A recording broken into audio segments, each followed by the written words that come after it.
Good day everyone. We are the group 1 and our topic is all about chapter 7 titled No Limit Tangere. Introduction. Good day everyone. We are the group 1 and our topic is all about chapter 7 titled No Limit Tangere. Imagine living in a country where speaking the truth can get you jailed or even killed. That was the world Jose Rizal lived in. Today, we explore the novel that changed everything, No Limit Tangere. This report begins our journey into the book that awakened a sleeping nation, which is the Philippines. Good morning everyone, I'm Alanesia Mabagat. My topic today is all about historical context and its purpose. So, Rizal wrote the novel abroad to reveal the abuses under Spanish rule. His aim was to awaken the Filipino and expose the hidden illness weakening the nation. Sinulat ni Rizal ang nobela habang nasa ibang bansa siya upang mailantad ng ligtas ang mga pang-aabuso ng mga Espanyol sa mga Pilipino. Layunin niyang gisingin ang mga Pilipino at ipakita ang malalim na sakit ng lipunan na unti-unting nagpapahina sa bansa. Naimpluwensyahan ng mga akdang reformista, na inspire siya ng mga aklat or ng mga manunulat na humingi ng pagbabago at reforma sa Pilipinas. Ipinapakita ng pang-aabuso at kawalan ng katarungan noong kolonyalismo. Ipinapakita ng kwento kung paano inabuso ng mga opisyal at prailing Espanyol ang kapangyarihan at inapi ang mga Pilipino. Sinulat sa tulong ng mga kaibigang Pilipino at tinulungan siya ng mga kababayang Pilipino sa ibang bansa at sa paglikom ng pera at suporta ng mga suporta para matapos at mailimbag ang nobela. Nais niyang magising ang damdamin ng mga Pilipino upang magkaisa ang mga Pilipino at ipaglaban ang kanilang mga karapatan at kalayaan. Good day, ma'am and classmates. This would be the continuation of our report entitled No Limit Tangere. I would be talking about the social cancer zone. When you say social cancer, it means the deep and problems of the Philippine society during the Spanish colonial period. So it also means that it's cancer. It means it's slowly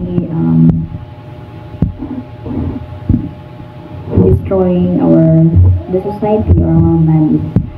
So No Limit Tangere, written by Dr. C. Rizal, is a powerful literary work that mirrors the true state of Philippine society during the Spanish colonial era. The novel reveals the painful truth about oppression, corruption, and the deep wounds inflicted by those in power. So, it briefly exposes how friars and government authorities abuse their influence using religion and politics as tools to maintain control. So, as we understand the novel, the friars and the government abuse their power. No, okay?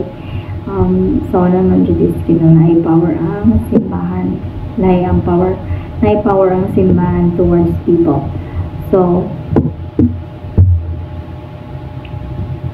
through its characters and their struggles, the novel portrays the social injustice and inequality experienced by Filipinos, where the rich and powerful live comfortably while the poor suffer in silence. So ang mga dato na nagpuyo nga comfortable, walang pobre. So, suffer din sila.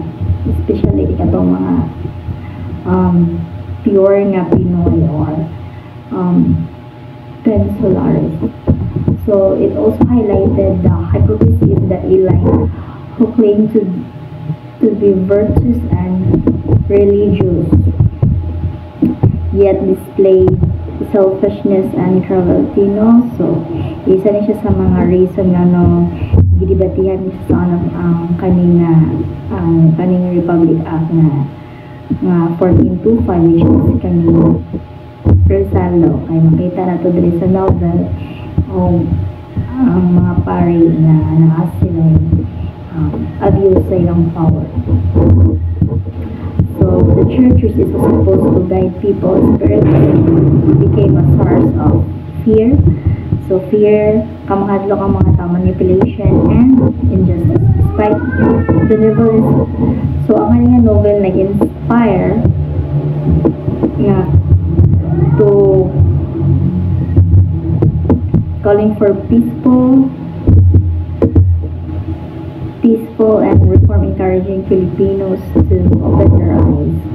So, sa nagkakaitabo sa society, no, ilang na so more siya nag-repeat para pulis siya karon, no, kaning novel is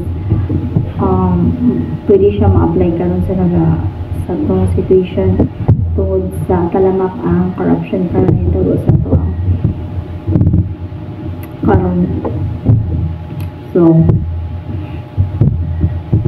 this novel of encouraging Filipinos to open their eyes to reality and seek truth and fight for justice, not through violence, but through education, unity, and moral courage.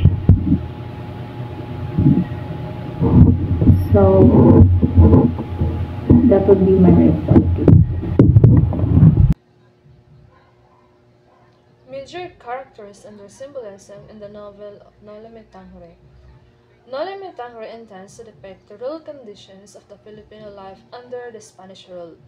The novel is the first impartial and void account of the life of the Tagalogs. Every character in Noli Me Tangere reflects a part of society, each representing sectors of the colonial Philippines. Through their stories, Rizal reveals the struggles of ordinary Filipinos, the arrogance of Spanish authorities, and the hopes of reformists seeking change.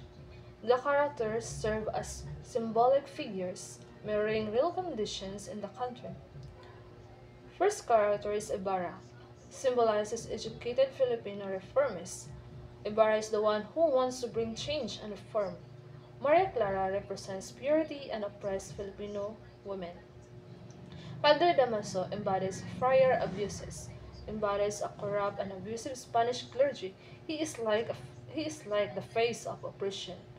Sisa, Basilio, and Crispin, a family that are victims of systematic injustice. Sisa, the grieving mother, represents the suffering of the common people, while Basilio and Crispin symbolizes the struggles of the marginalized and the loss of innocence. Elias, a complex character who represents voices of oppressed masses, advocating deeper change. He's like the catalyst for Ibarra's transformation. Schoolhouse, a symbol of education, empowerment, and hope for national progress. Schoolhouse became a symbol of empowerment and freedom. Tinola and Betelnut's parcels, class divided and the hypocrisy of high society. Tinola is a turned soup dish made with boiled chicken, ginger, and unripe papayas served in the Philippines, while betel nuts parcel are made of pepper leaves, sliced betel nut, and an acrid paste of lime. These food items are symbolic of the wide variety of party-goers that have made their way into Crisostomo Ibarra's welcoming party. Social climbers and psychopaths, hustlers, and the intellectual of the day, all under one roof. The novel's characters represents the various kinds of people inhabiting in the country during the period of Rizal's life. They weave a narrative of struggles, injustice, and the fight for freedom. Hello everyone. In Noli Me Tangere, Jose Rizal uses each character to reflect the real struggles of Filipinos during the Spanish time. Every character symbolizes a part of society, showing how people acted, suffered, and fought during colonial rule. Pinaagi ni ini, masabtan nato unsa kalisod ang kinabuhi sa mga Pilipino sa ilalom sa mga Kastila. One of those characters symbolizes is Kapitan Tiago.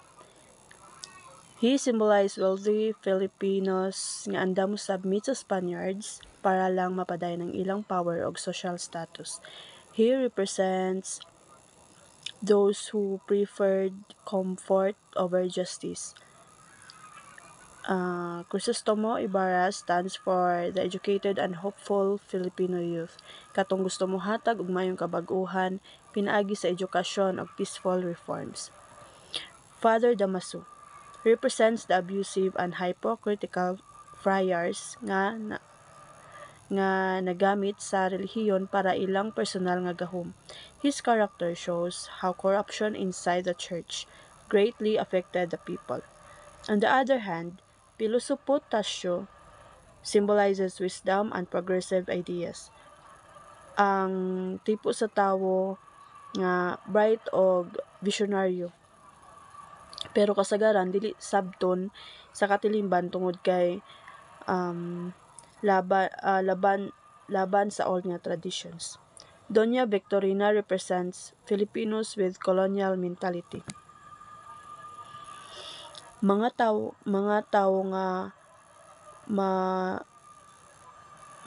nga di ganahan sa ilang pagka-Pilipino o gusto magpaka-Kastila. Don Tiburcio symbolizes incompetent Spaniards nga nakahupot gihapon og authority bisan walay klarong abilidad.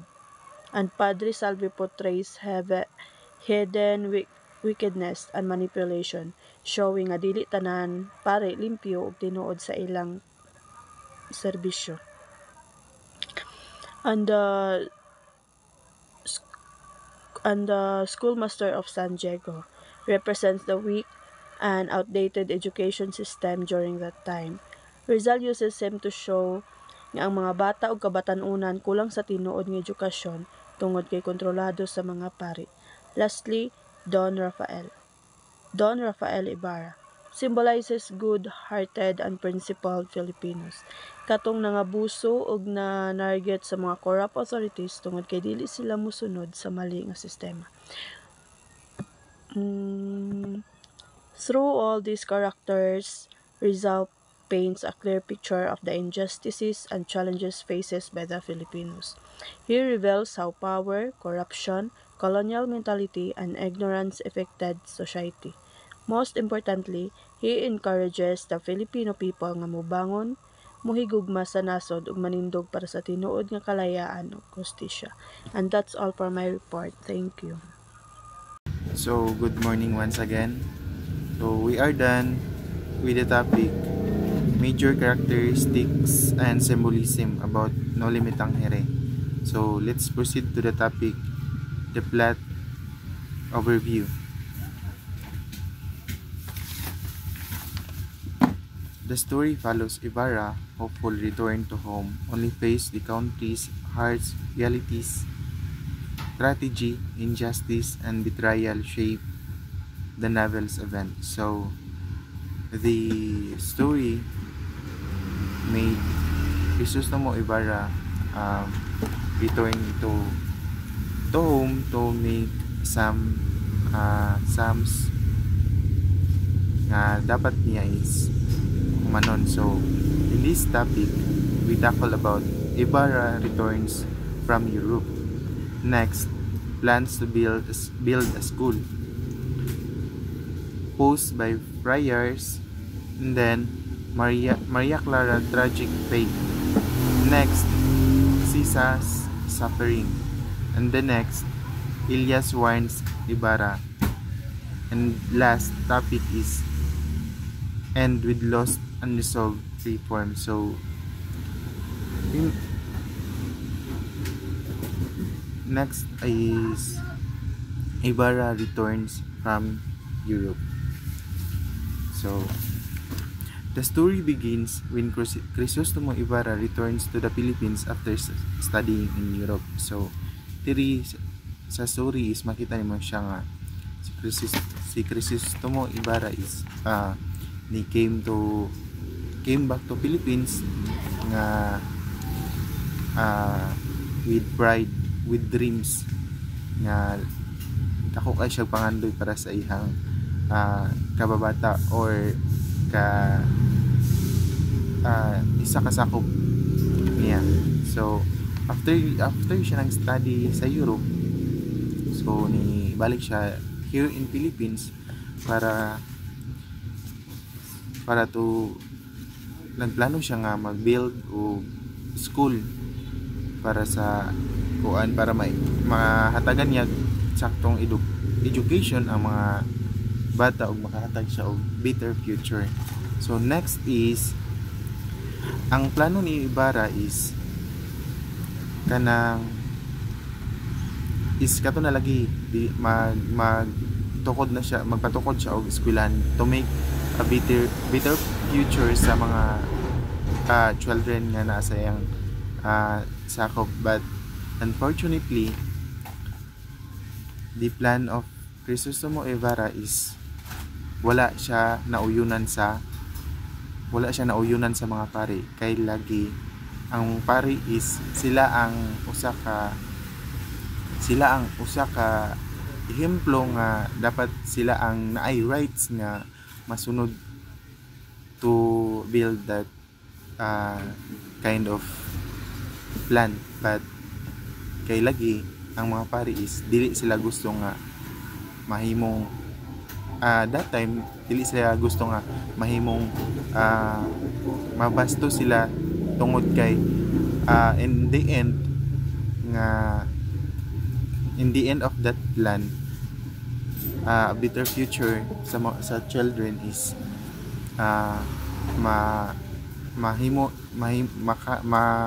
mahimo silang bastos, kay lagi every children has a future, then educated na sila. And then next is Ibarra plans faces many problems. The friars do not support him because they fear that educated people will start questioning their power. As Ibarra moves forward, he begins to see the unfairness and cruelty happening in the country. So nakita na ni Ibarra na tungod ato sa iyang plano nga lagi makapatukod og eskwelahan, but wala siya nasuportahan sa mga pari, kay lagi they fear mahadlok sila kay diha makita sa mga tao nga ang every person mag-question na about sa ilang nga power. So at the same time, the story showed the struggle of Sisa, a mother who lost his children and slowly lost herself because of the abuses and injustice around her. So muna na siya is struggle because of loss of her children and gaka hinay og kawala because of the abuses. So diha nga time is grabe gid ang mga abuses o mga injustice nga mga walay saktong justice sa usa ka tao. And then another character, Ilyas, tries to warn Ibarra that the system is corrupt and dangerous and the real change will be very difficult. So si Ilyas is nag-warn giwarningan niya si Crisostomo Ibarra nga ang pamaagi is dili na maayo. So lisod na kayo siya na siya kanang warningan siya nga dili na lang siya magpadala kay sa iyang plano, kay lagi ang pamaagi sa mga friars o sa mga pari is lahig na din, gakalisod. And then sa story in the novels, Noli Me Tangere ends with sadness. So wala gid siya happy ending, so dili gid siya matawag nga happily live ever after. So that problem or that situation is it's end with sadness and it's end with unresolved issues. So sa katong nga issue is wala gid to siya na resolve, kay lagi that kind of plan make not be easy, or it's make hard to do well, or some that ma-affect sa ilang sigkaingon na siya. Then showing that fight for justice and changes is still unfinished. So bisan unsaon pa man jud nato og fight for justice, if ever nga ang usa ka tagdumala is lahi jud siya dinalaan, so it becomes nga feel jud ka or dili jud ka makaingon nga nalampusan na nimo siya, but because sa pamaagi nga lisod siya, so that justice will remain injustice jabod siya. So the story is the moral in the story is bisan unsaon pa man og fight for our rights, but the one nga nagdumala na is lahi siya o plano para sa ihang community, but dili siya remain fear sa uban. And that's it about my topic. Thank you. Social issue in Noli Me Tangere. In Noli Me Tangere, Rizal reveals the hidden injustices suffered by Filipinos under Spanish rule. Through the struggles of the characters, he exposes the abuses of the friars, the unfair justice system, and the lack of access to education for Indios. The novel also shows the racial discrimination faced by natives and the exploitation of women and the poor. By exposing these issues, Rizal awakened Filipinos to the real causes of their suffering and inspired them to seek change. Role of women. Women symbolize the strength and suffering of the Filipino people, yet their rules are limited by colonial expectations. In Noli Me Tangere, women show both strength and suffering of the Filipino during the Spanish time. Even though they are important, their rules are limited because of the strict colonial rules. Maria Clara shows purity, but also how women are controlled. Sisa shows the pain of the country, especially to mothers who suffer silently. Doña Victorina reflects the colonial mindset, trying to look and act like Spaniards. Overall, women in the story are often silenced and not given a voice in society. Good evening, ma'am. Good evening, classmate. My topic is reaction of Spaniards and the church upon his revolution. Noli Me Tangere shook the foundation of the Spanish colonial system. The church and government perceive it has a direct attack, fearing its influence on the Filipino thinking. Their harsh reaction only prove and throw on Rizal criticism and increase the novel's significance. Spanish fears condemned the novel as anti-Catholic. Copies were banned in many parts of the Philippines. Rizal has accused in being dangerous revolutionary opposition from the church elevated Rizal status among Filipinos. Good evening, Ma'am. Good evening, everyone. This is Rachel Acolares reporting about the impact of Nolimi Tangere on Filipino nationalism. So this novel, Awaken Filipinos, inspiring reform and strengthening the desire for freedom.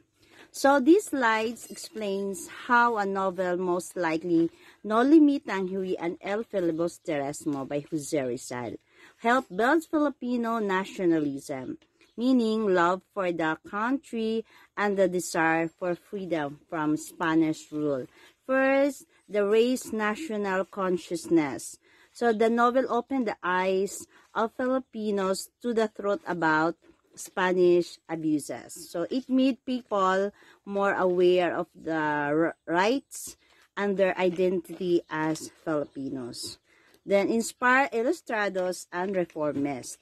So this educated class, this called Ilustrados, were encouraged to fight for reforms. Then supportive the propaganda movement. So this novel became one of the inspiration of propaganda movement. So this is a group pushing for equality and reforms from Spain. It strengthened their cause and gave them a powerful message to fight for. Then influenced the 1896 revolution. Even though Dr. Rizal did not call for war, his writings inspired Filipinos to seek independence. And this group, like the Katipunan, used the novel's message as motivation to fight for freedom. And that's all. Thank you. The relevance of Nolimi Tangere today is that the Noli is more than a history lesson. It's a warning to us. Why? Because the problem Rizal wrote about still appear today. Corruption, inequality, abuse of power, and injustice. The novel invites us to keep our eyes open and continue the fight for a justice society. In conclusion, Nolimi Tangere was a mirror then, and it is a mirror now. Rizal challenged Filipinos to wake up, to question, and to stand up for truth. More than a century later, his message remains the same. Courage, awareness, and love for our country are the cure to our social cancer. And that's all. Good day.